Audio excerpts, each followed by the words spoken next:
Guys, this beautifully Tajara here. Just want to give a quick message, basically an observation, right? So I'm gonna give y'all an example of something that's happened to me that I already knew what type of time this was, but the interaction, right? So this was maybe like last year, or maybe the beginning of this year actually.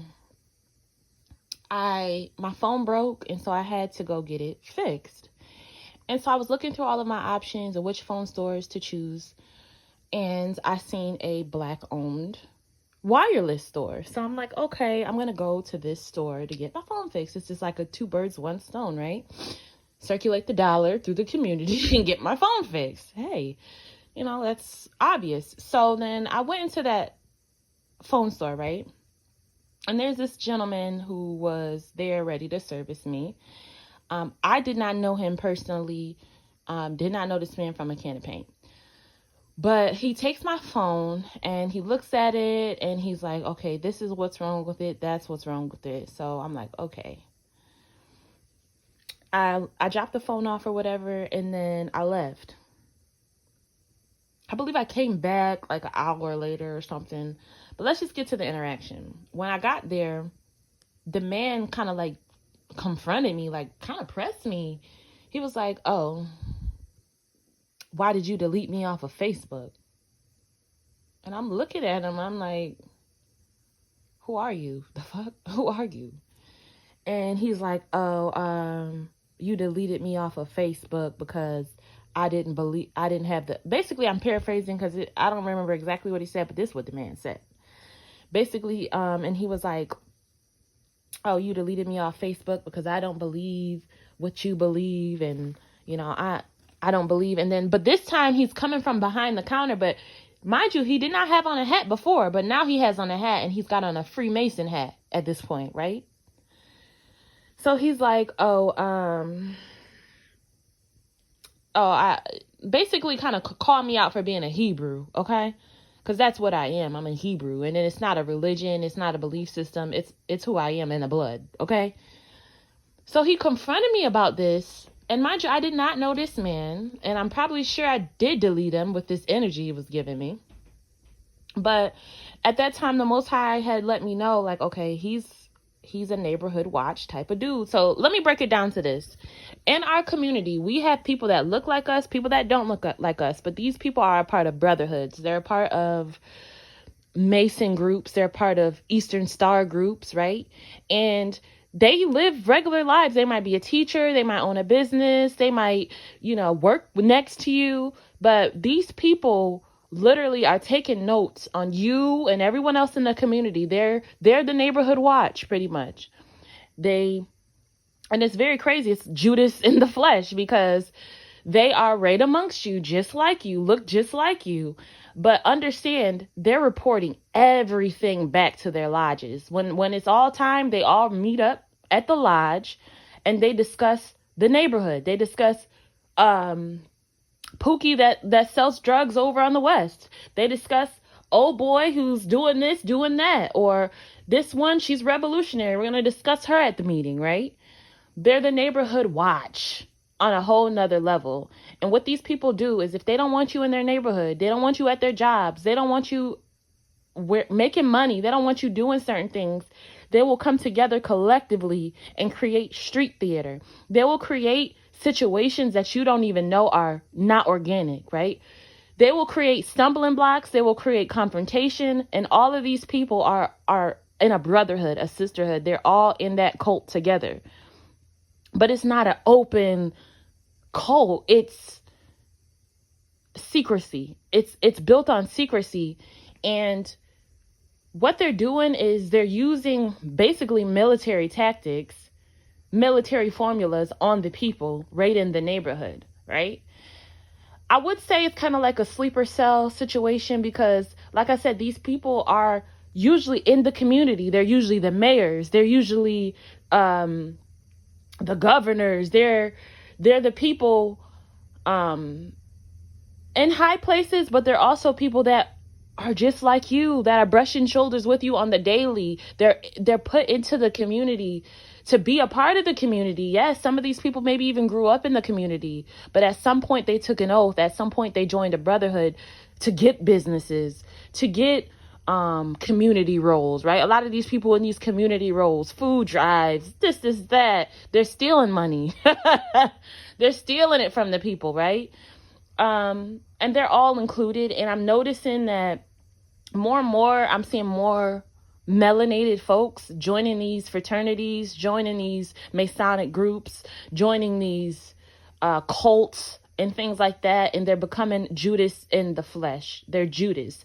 And it's getting so popular to the point where even regular people are noticing the stuff that they do, their tactics, and the narcissistic average Joe is looking for ways to implement that into their real life. So you can have a group of family members on a job who have adopted what's been done to them and has decided to do it to other people. So they've come together collectively to move somebody out of position or to get somebody to crash out so they can then move in their next member. You get what I'm saying? So be very much aware of where you're purchasing from. I seen a brother that one of my teachers, I will call him because I listen to him and he's really well, but he said the seller will sell you out. The seller will sell you out. And so just watch, man. They got everybody in position. All right. They're going to have one of their Freemasons in the electronic field to tap your devices, to get into your phones, to get into your information. They're going to have someone at that car dealership to rig up your car, whatever they need to do. I know this stuff sounds crazy, but this is stuff that's really happened. And he that has eyes, let him see. And he that has ears, let him hear.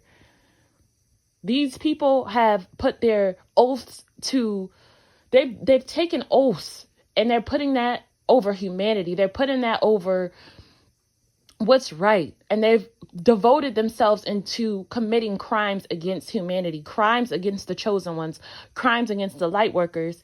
And this is how a lot of these rich families and things like that stay rich. This is how they stay rich, because they'll see the next star rising up. They'll see that next engineer rising up. They'll see that next entrepreneur, CEO rising up, and they will create scenarios. They will send in people in that environment to get them up out of there. And you're thinking, oh, Sandra and so and Susie and these people are just coming after me. No, these people are in on it. It's a bigger picture. They're being paid off. They're in together on one consent. A lot of your coworkers are a part of it. And it gets deep. A lot of these people meet up. They have all type of they do all type of abominable acts, sexual acts with one another. And then you're wondering when you're in these environments, while they're all clicked up and excluding you, it's because you haven't sold your soul. They haven't got a piece of your pie. And also, if you notice, if you're in certain environments where these groups are existing, they think they're low, but they're not. He that has eyes, let him see. What they do, though, is they'll come together in one consent. They are confederate against thee. What scripture is that? Man, there's a scripture that says, the nations and different people have come together to cut you off from being a nation that Israel may be in remembrance and no more. So if you are a child of God, that scripture does apply to you. They are confederate against thee and they've come together against you.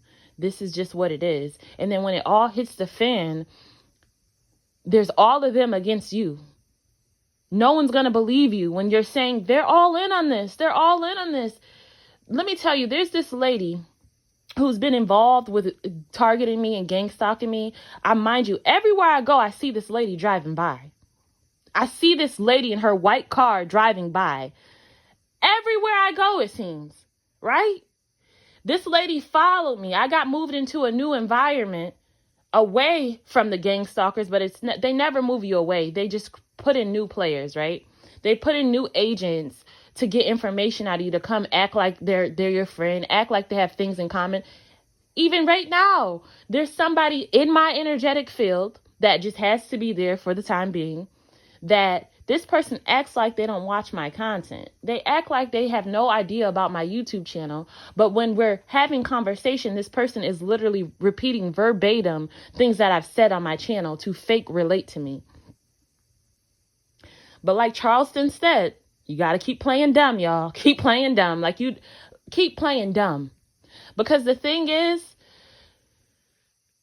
I've realized I'm smarter than these groups.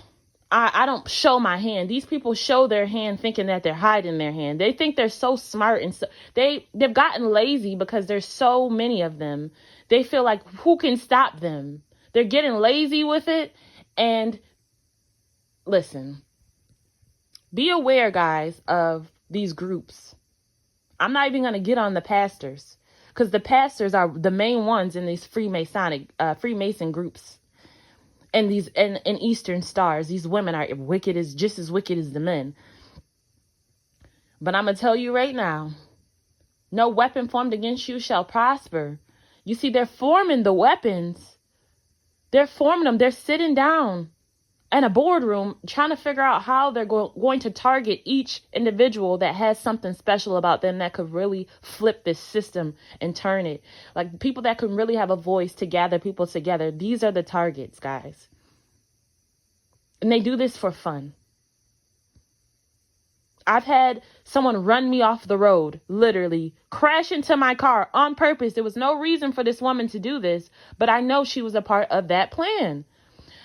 And at this point, I don't care how crazy it sounds. I don't care. I'm going to still post this content. I don't care how crazy it sounds, because what they're going to also try to do is make you crazy. They're going to have to try to put you out there as crazy, so nothing you say is received, so that they can sit back together as a collective and say, do y'all really believe this crazy woman? Do you really believe this crazy man? But I'm telling you right now, with all the power in me from the Most High God, with everything in me, this is real. I have no reason to lie. I have no reason to fabricate. I'm a pretty smooth sailing individual. I don't seek attention. I don't go out of my way to hurt people. I don't go out of my way to anything to people besides show love and light. There's no reason for me to lie. There's no reason for me to risk my reputation and my likeness to call this stuff out if it's not really happening. Do you understand? So if you don't understand what's being said in the video, or you are perceiving me as crazy, or you're perceiving me as out of line, go and click off the video. It's not for you. You're probably not targeted because you're not a threat to these people. You're not on their radar. You're not doing anything new. You're not doing anything different. You're not thinking outside the box. You're indoctrinated. You're programmed, and you're not a threat. So you're not in this reality, and that's okay. Stick to the rivers and the lakes that you're used to. But for some of us, it's in our blood. It's written in the stars for us to notice and speak up about this stuff. It is what it is. It's balance. I love you guys. I'm gonna end this video. Just be aware. Neighborhood watch, that's real. And if they don't want you in their neighborhood, they will create scenarios, conflict, street theater, noise campaigns. I mean, there's no limits that they'll do to get you to finally just say, I'm out of here. I'm leaving. I'm quitting. I'm getting out of the neighborhood. Because you cause too much. You draw too much influence. Your light brings too much light. And guess what? If they're dwelling in your light, naturally you're going to be exposing their darkness. They don't want you around. Even if you are minding your business, you're not saying a word. 12 hours straight. You're just there to do what you need to do. Whatever the scenario is, they don't want you there because your light is shining on their darkness by you just existing. This stuff is real. I'm telling you, I lived it. I'm living it right now. This is real stuff. I don't have to make it up. But yeah, I love you guys. Take heed to the warnings. God is sending out his whistleblowers. They're trying to persecute us. They're trying to put us in jailhouses. They're trying to destroy our finances, destroy our love lives. And guess what? We still up on here preaching the truth because we love you. This is where the real love is at. We're not committing crimes against humanity. We're trying to help humanity. We're trying to relieve humanity of the bondage. Okay? Shalom. I love you guys. Most High bless.